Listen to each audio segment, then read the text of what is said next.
Hi guys, thanks for stopping by. Today I thought I would do another Topic Tuesday video just because I haven't done one in a long time. I think the last Topic Tuesday I had done through Instagram, and then last week's Topic Tuesday I didn't participate in just because I feel like the main brand that I have, and if you don't know, last week's Topic Tuesday was like the most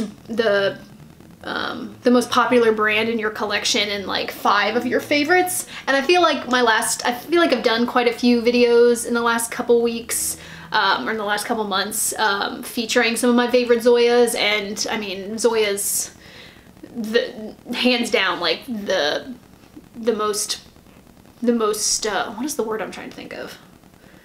The most prevalent polish in my collection. So I just felt like I didn't need to do another Zoya video. I just feel like I've kind of tried not to like overburden everybody with Zoya videos, and I feel like I've shown a lot of my favorites in the last few weeks. So I did not participate in last week's video or last week's topic, but I do want to participate in this week's topic, which is sentimental polishes. Now, I did do a tag a few weeks ago that's kind of similar to that. So if you want to hear a little bit more about sentimental polishes to me, or polishes that mean something to me, you can go back and watch that. I think it's like the polishes that fit your personality tag or meaningful polish tag, something like that. So it was kind of along the same lines of just like polishes that I have in my collection that like have a meaning to me or like signify something in my life. So it's kind of similar. So if you want to get a few more polishes that I like, that would be a good video to watch. I'll link it up in the cards.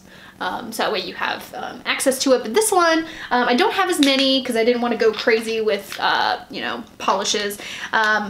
But these are just sentimental polishes, so polishes I have in my collection that, again, have some type of meaning to me. I don't have a whole lot in my collection just because I don't really buy polishes for like names, or I haven't, at least of yet. I haven't had any polishes where I'm like, I have to have it because of the name, or I have to have it because of, you know, I don't really buy polishes for that particular reason, so I don't have a whole lot in my collection that are really sentimental or nostalgic to me. So, but I do have a few, and the main reason I feel like I have most of these is that a good majority of these are like some of the first polishes that I purchased, and so I feel a little nostalgic just because I feel like they were kind of like my OG polishes, like the first ones that I had in my collection that I was excited about having. So that's mostly the nostalgic purposes for it. I have one other one that is a little nostalgic to me, but for the most part, and I'll talk about these first. These are some of the polishes like that I first got in my collection. And so the first one I'll talk about is the first one that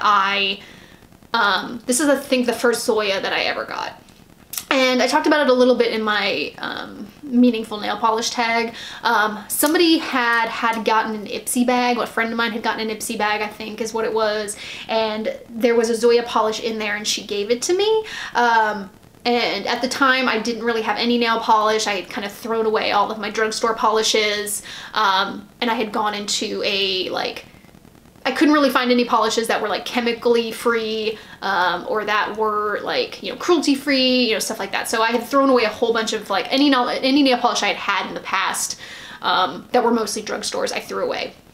And so I didn't really have nail polish for a really long time. So my friend gave me this polish, and you know, she had gotten it in a Ipsy bag, I think, and after I looked a little bit more into the polish, I realized that the company, I think at the time, was like 5 or 7 free, something like that, and cruelty free and yada yada. So I was really intrigued, really excited, and so this is what started me on my love affair for Zoya polishes, which is kind of funny because this polish I don't even wear. Like, this is a pearly, I'll show it to you. This is Minka.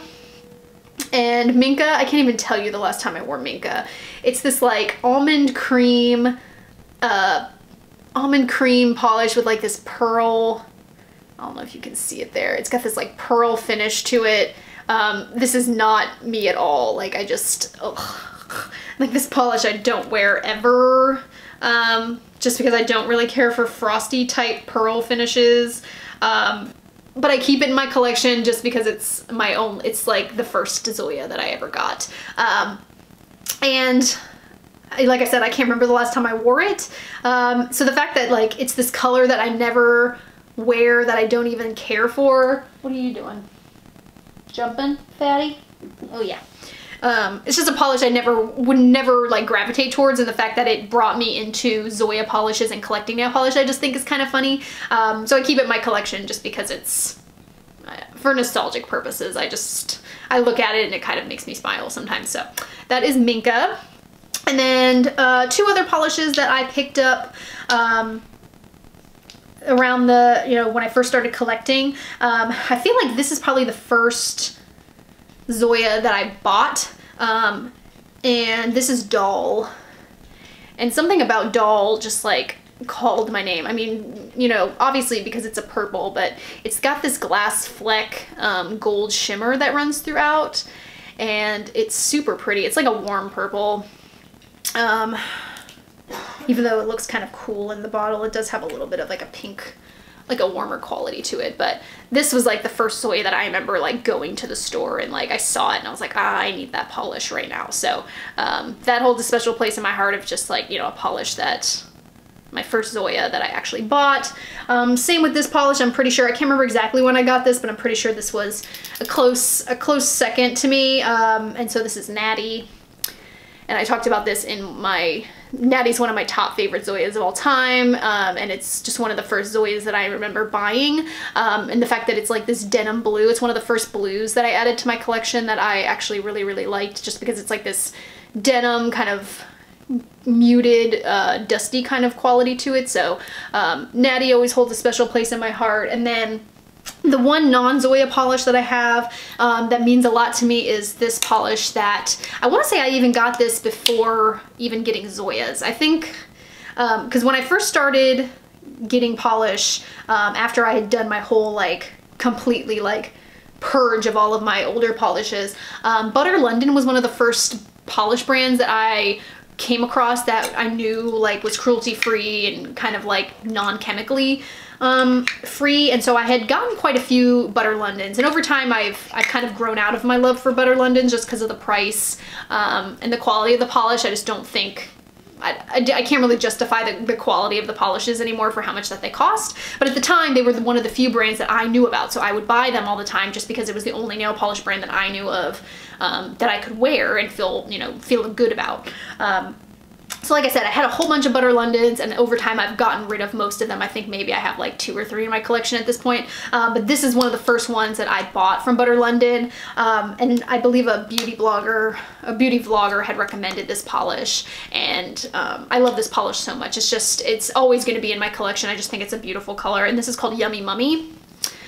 And this is just kind of like a putty kind of neutral nude shade, a little bit darker than Mannequin Hands. It's just got a little bit, and you can see it also has this little bit of a shimmer in it. Funny enough, because it's kind of got the same kind of finish as Minka, with that little bit of like a pearlized finish, but I don't hate this as much. I think because this is like a darker color so that it doesn't come up as frosty on the nail as Minka will, I think the shimmer that's in here just kind of livens up the polish a little bit and just makes it a little bit more glowy on the nail instead of just like this dead, because these colors have a tendency to look kind of dead on your fingernails if you don't have a little something in them.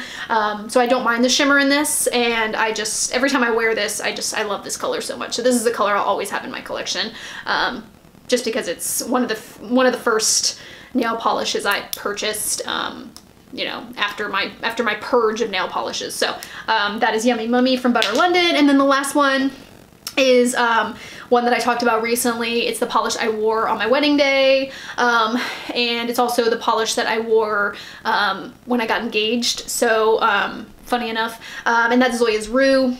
I won't talk about this too much because I feel like I talk about this all the time, but Zoya Rue is just this really pretty like blush rose color.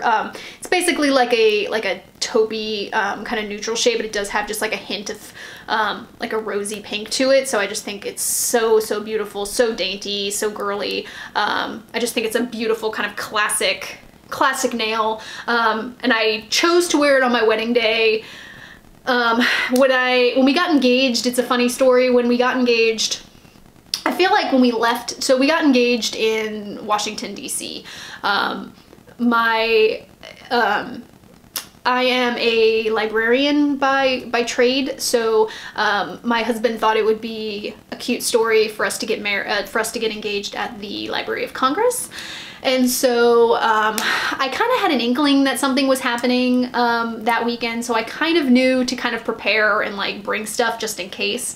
And I'm pretty sure when we left to go to DC, I was wearing some nail polish, I don't remember what it was. And then the day that I kind of had an idea we were gonna get married, for some reason the night before I decided to take off the nail polish that I was wearing when we left, just because I think it was something like, I don't remember what color it was, but it was like not the color I wanted to wear to get engaged to, I guess. And so I had taken off my nail polish the night before, and I anticipated painting my nails at night, but some stuff had happened and I just ran out of time, or I got tired. And so I didn't paint my nails, and we left to go to the Library of Congress, and I knew full well that I was probably gonna get engaged and I wasn't wearing any nail polish, and it happened. So I find it really amusing that I got engaged and I wasn't wearing any nail polish. And so, you know, we got engaged and a bunch of friends and family were like, oh, I want to see the ring and blah, blah, blah. And I was like, no one is seeing any pictures until I put nail polish on. And so this was the color I had brought. This is the color I had anticipated wearing, but I got lazy or tired or whatever it was, and I didn't end up wearing any nail polish technically when we got engaged. But that night I then painted my nails and then sent everybody the engagement photo. So kind of this was the polish I got engaged to, or that I wore when I got engaged, but technically I didn't wear any nail polish, which I think is kind of funny. Which my husband also thinks is kind of funny that I wasn't wearing any nail polish, even though I kind of knew we were gonna get engaged, but I just like, you know, it is what it is. And we weren't like, it wasn't like a big thing. Like it was just the two of us, and you know, it was a very sweet, intimate kind of proposal. So I didn't feel too bad that I wasn't wearing any nail polish, but I just think it's funny that I wasn't, just because I'm, you know, super into nail polish. The fact that I wasn't wearing any, I think, is kind of funny. So that is the last polish. Thank you so much for watching. I would love to see your Topic Tuesday. So if you participate in these, I would love to watch them. Or if you don't and you just want to comment about some nostalgic polishes, I would love to read about them in the comments below. And I thank you again for watching, and I hope you guys are having a good one. Bye.